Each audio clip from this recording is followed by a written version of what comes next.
নমস্কার বন্ধুরা, আরবিপি চ্যানেলে আপনাদের সকলকে জানাই স্বাগত।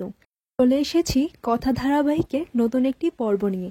আজকের পর্বে শুরুতে আপনারা দেখতে পাবেন কথা, জুনি, ঋতু তারা তো ছদ্মবেশে মান্ডবীর ঘরে গিয়ে ধাবা দেয়। এমন সময় অন্যদিকে দেখা যায় ম্যান্ডি প্রান্তিককে ফোন করে সবটা ব্যাপার সে জানায়। ম্যান্ডি বলে, তোমরা যেরকমভাবে বলেছিলে আমি অ্যাক্টিংটা সেরকমভাবেই চালিয়ে যাচ্ছি, আমাদের তো পার্টি করা উচিত। তখন প্রান্তিক বলে, কি বলছোটা কি, পার্টি করা উচিত নয়, এখন তো তোমার স্যাড হয়ে থাকা উচিত। তখন ম্যান্ডি বলে, না তুমি আমার আঙ্কেল সেজে এসো, আমার না ব্ল্যাক ফরেস্ট খেতে খুব ইচ্ছে করছে। এরপর প্রান্তিক বলে, তুমি না খুব বেশি বড্ড ঝামেলা করো। তখন প্রান্তিক মনে মনে এটাই ভাবে, কথা আর বাকি সবাই যদি আমাদের বাড়িতে গিয়ে ছদ্মবেশে এত বড় একটা ঘটনা করতে পারে, তাহলে এই প্রান্তিক বিশ্বাস কেন পারবে না? তখন প্রান্তিক ম্যান্ডিকে বলে, ঠিক আছে আমি আসছি তোমার ব্ল্যাক ফরেস্ট কেক নিয়ে। তখন তো ম্যান্ডি খুবই খুশিতে খুবই লাফালাফি করতে থাকে। এমন সময় কথা তারা জেনে নেয় যে কেউ শরীর অসুস্থ থাকলে এত লাফালাফি করে।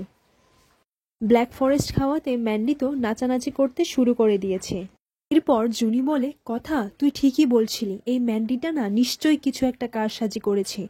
অন্যদিকে ঋতু তো তার গায়ে মাদুর পেঁচিয়ে দাঁড়িয়েছিল, তার অস্বস্তি বোধ হওয়ায় সে একটু নাড়াচাড়া করছিল।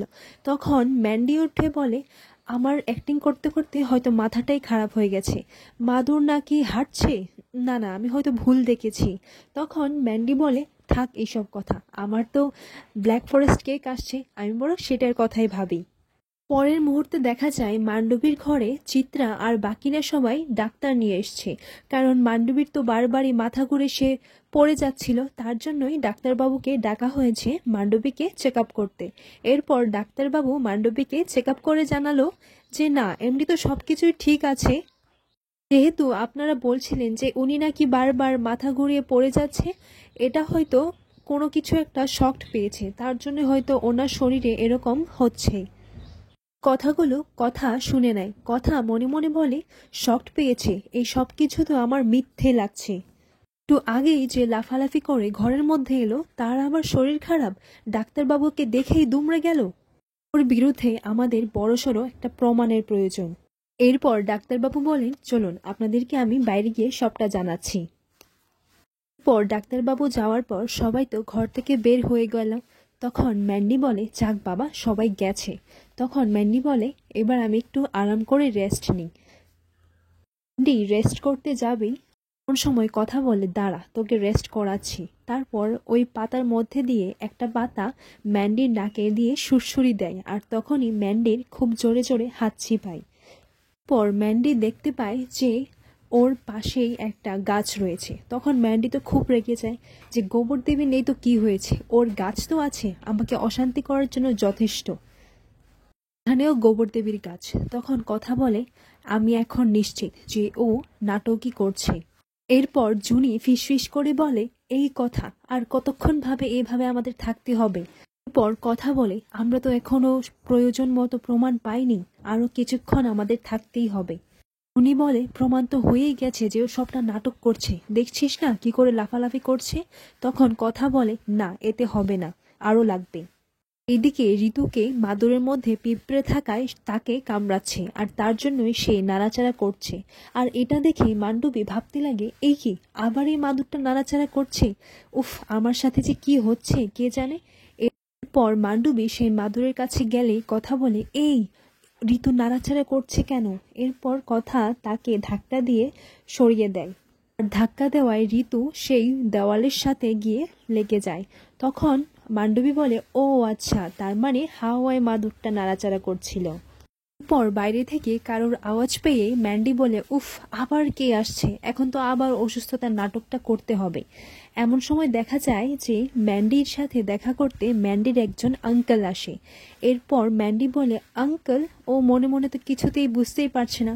তখন প্রান্তিক মানে যে আঙ্কেল সেজে এসেছে সে মনে মনে বলে, গপ্পেট একটা মেয়ে, ও নিজেই বলেছে আসতে আঙ্কেল সেজার, এখন আমাকেই চিনতে পারছে না।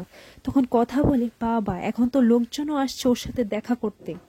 এরপর প্রান্তিক বলে, হ্যালো সুইট হার্ট, তুমি কেমন আছো? দেখো আমি তোমার জন্য তোমার ফেভারিট ব্ল্যাক ফরেস্ট কেক নিয়ে এসেছি। কেকের কথাটা বলার পর মান্ডবী বুঝতে চায়, ও আচ্ছা, প্রান্তিক তাহলে এভাবে ছদ্মবেশে এসেছেন। বাবা, উনি কি মেকআপ করেছেন? ওনাকে তো একবার চেনাই যাচ্ছে না। তখন মান্ডবী বলে, হ্যাঁ, আমি তো এখন এটা খেতে পারবো না, আমার তো একটু শরীর খারাপ। দিকে চিত্রা মনে মনে ভাবতে লাগে, নিশ্চয়ই ম্যান্ডি এই লোকটির সাথে কোনো একটা প্ল্যান করবে। তখন চিত্রা কাই আর নূপুরকে বলে, ওরা ওদেরকে একটু পার্সোনাল স্পেস দেওয়া দরকার, তাই না? ওরা একটু কথা বলুক। পর ছোটকাদের যাওয়ার পর ম্যান্ডি বলে, আপনাকে তো চেনাই যাচ্ছে না, আপনি কি অসাধারণ মেকআপ করেছেন। এরপর প্রান্তিক বলে, থ্যাংক ইউ। ম্যান্ডি বলে, এখন তো কেউ নেই, তাহলে আপনার গলার আওয়াজটা চেঞ্জ করে কথা বলছেন কেন? তখন প্রান্তিক বলে, আসলে দেওয়ালেরও কান থাকে, তাই না? আচ্ছা, তুমি এটা বলো যে সব প্ল্যান সব ঠিকভাবে যাচ্ছে তো? এরকম ভাবে প্রান্তিক আর ম্যান্ডির মধ্যে কথাবার্তা চলতে থাকে। তখন কথা এটা বুঝে যায় যে সেই লোকটি নিশ্চয়ই ছদ্মবেশে এসেছে। তো এই লোকটি কে? এরপর কথা প্রান্তিকের হাতে একটি চিত্র দেখতে পায়। সেই চিত্রটা খুবই যেন চেনা চেনা লাগছিল। তখনই তার মনে পড়ে যে সাধু বাবার হাতেও এরকমই একটা চিত্র ছিল। তখন কথা জুনিকে বলে, ওর হাতে একবার দেখ। তখন জুনি সেই হাতের দিকে চেয়ে দেখে প্রান্তিকের হাতের মধ্যে যেই চিত্রটা ছিল সেটা ওর হাতেও আছে। জুনি বলে, প্রান্তিক, ও এখানে কি করছে? আর কথার আর কিছু বোঝার বাকি রইল না। তখন কথা বুঝে যায়, তার মানে এর সাথে মান্ডবী হাত মিলিয়েছে। প্রান্তিক তো পাচক মশাইয়ের ক্ষতি করতে চায়, আর মান্ডবীটা তো বোকা, ওকে তো ওরা খেলনার মতো ব্যবহার করবে। কিছুক্ষণ পরেই প্রান্তিক সেখান থেকে চলে যায়। এরপর মান্ডবী খুশিতে বলে, বাহ, এবার আমি কেকটা খাবো। এখন থেকে এভি শুধু আমার আর কারণ না। इसी बात पर सेलिब्रेशन तो बनता है। এরপর ম্যান্ডি খুশি খুশি হয়ে এটা কেটে খেতেই যাবে, এমন সময় কথা বলে, তার মানে পাচক মশাইয়ের বিরুদ্ধে প্রান্তিক আর ম্যান্ডি এই চালটা চেলেছে, ওনাকে বদনাম করতে আর ওনার উপর কবজা করার জন্য এই প্ল্যানটা। দাঁড়া, আবার কেক কেটে সেলিব্রেশন করা হচ্ছে। দাঁড়া, তোকে খাওয়াচ্ছি কেক। এরপর কথা যাবার সময় ম্যান্ডিকে ধাক্কা দিয়ে দেয়, আর সেই ধাক্কা খেয়েই মান্ডবী সে কেকের উপর তার মুখ পড়ে যায়। মান্ডবী তো খুব রেগে যায়, এই কে ধাক্কা দিল আমাকে? কার এত বড় সাহস? হ্যাঁ, জাস্ট একবার একবার এই বাড়িতে আমার জায়গাটা পাকা হয়ে যাক, তারপর ওই গোবরদেবী আর ওই গোবরদেবীর গাছপালা সব কটাকে আমি বের করে দেব। গোবরদেবী এখানে নেই তো কি হয়েছে, আমার মাথাটা গরম হবেই। আর ম্যান্ডির কেকটাও খাওয়া হলো না। মান্ডবীর ঘর থেকে পালিয়ে হাঁফাতে হাঁফাতে বলে, দেখেছিস মান্ডবী এবার কত দূর গেছে? ও কিনা প্রান্তিকের সাথে হাত মিলিয়েছে। কত তাড়াতাড়ি সম্ভব আমাদের সবটা ধরতেই হবে। এই পুরোটা যে মান্ডবী আর প্রান্তিকের কারসাজি সেটা জানাতেই হবে। এরপর কথা বলে, এই শোন না, আমার মাথায় একটা বুদ্ধি এসেছে, বুঝেছিস? শোন তোরা। এরপর কথা আর জুনি ঋতু মিলে সেই বুদ্ধিটাই ডিসকাস করতে লাগে। আর এমন সময় অনিকেত আর প্র্যাটি সেখানে আসে। অনিকেত দূর থেকে বলে, এই দেখ দেখ। পর প্র্যাটি বলে, চোর, পুলিশের বাড়িতে চুরি, দাঁড়া এক্ষুনি আমি দেখাচ্ছি। তখন অনিকেত বলে, এই সাবধানে, জুনির যেন কোনো ক্ষতি না হয়। এরপর প্র্যাটি বলে, দাঁড়া, তুই আমাকে চিনিস না। এরপর প্র্যাটি ঋতুকে গিয়ে জড়িয়ে ধরে, কারণ প্র্যাটি তো জানে না যে মাদুরের পিছনে ঋতু লুকিয়ে আছে। তখন জুনি অনিকেতকে বলে, আরে ওরা চোর নয়। তখন অনিকেত বলে, আপনি এদেরকে চেনেন না, গাছ চোর খুবই ডেঞ্জারাস হয়, আপনি প্লিজ একটু দূরে সরে দাঁড়ান। ওদেরকে তো কিছুতেই বোঝাতে পারছে না যে ওটা ঋতু। তারপর জুনি বলে, ওটা চোর নয়, ওটা ঋতু। তখন অনিকেত বলে, প্লিজ আপনি ঋতুর নাম নেবেন না, ও আরও জোরে ধরবে। পর অনিকেত বুঝতে পারে যে সেটা ঋতু। তখন অনিকেত বলে, ছেড়ে দে। এরপর প্র্যাটি বলে, মা, এ কি আপনি? আপনি কেন মাদুর জড়িয়ে দাঁড়িয়েছিলেন? আচ্ছা, আপনি গাছ চুরি করতে গেলেন কেন বলুন তো? এরপর কথা বলে, আমি গাছ নই, আমি কথা। পর তারা দুজন বলে, বাপরে, এ তো সাংঘাতিক কাণ্ড ঘটে গেছে। আচ্ছা, এই কথা, এসব কি হচ্ছেটা কি? আমরা তো কিছুই বুঝতে পারছি না। তখন কথা বলে, আমি সবটাই খুলে বলছি। তোমরা প্লিজ সবাইকে নিয়ে তাড়াতাড়ি আমাদের ঘরে এসো। সবাইকে সবটা বলছি, তোমরা প্লিজ দেরি করো না, এক্ষুনি আমার ঘরে এসো। পর সবাই কথার ঘরে চলে যায়, কিন্তু অ্যানি আর প্রি কথার ঘরে কিছুতেই যাইতে চাইছিল না। তখন প্র্যাটি বলে, একবার ওদের কথাটা শুনি নে। তখন কথা বলে, শোনো, আমি আমার জন্য তোমাদেরকে ডাকিনি, কিন্তু তোমরা তো তোমাদের ভাইকে খুব ভালোবাসো, ওর জন্য নিজের জীবনটাও প্রাণপাত করে দিতে পারো। আজকে ওর বিপদে ওর পাশে থাকবে না? এরপর কথা সবার সামনে এটাই বলে যে মান্ডবী আর পাচক মশাইয়ের বিয়েটা ভাউতা।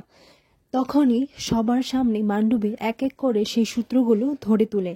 তখন সবার সামনে এটাই বলে যে মান্ডবী কি আর কিভাবে প্রান্তিকের সাথে সবটা প্ল্যান করে গেছে। এরপর এই ঘটনা সবাই শুনে সবাই তো উত্তেজিত হয়ে যায়। তখনই সবাই এটা বলে যে আমাদেরকে তো পুলিশে জানানো উচিত।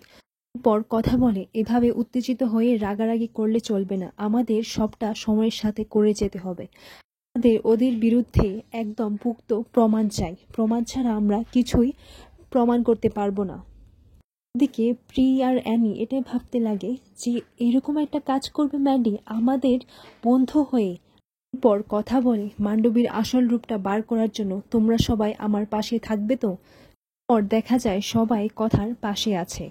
আর অন্যদিকে নীলাদ্রি এসে প্রিকে বলে আমার হাতটা হ্যারির মতো নয় তাই না, তার জন্যই আপনি আমার হাতটার উপর আপনার হাতটা রাখলেন না।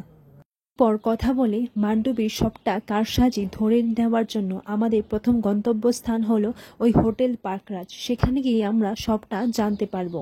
এরপর সবাই সেই হোটেলে চলে যায়। এই হোটেলের ম্যানেজারের কাছে হোটেলের ফুটেজটি দেখতে যায়। ম্যানেজার বলে আমরা এভাবে কাউকে ফুটেজ দেখাতে পারি না স্যার। পর প্রত্যয় বলে 1 মিনিট, আমি ইন্সপেক্টর প্রত্যয় সরকার, আমাদের সেই ফুটেজটা দেখা খুবই প্রয়োজন। এরপর ম্যানেজার রাজি হয়ে যায়। আর এভাবেই আজকের পর্বটি শেষ হয়।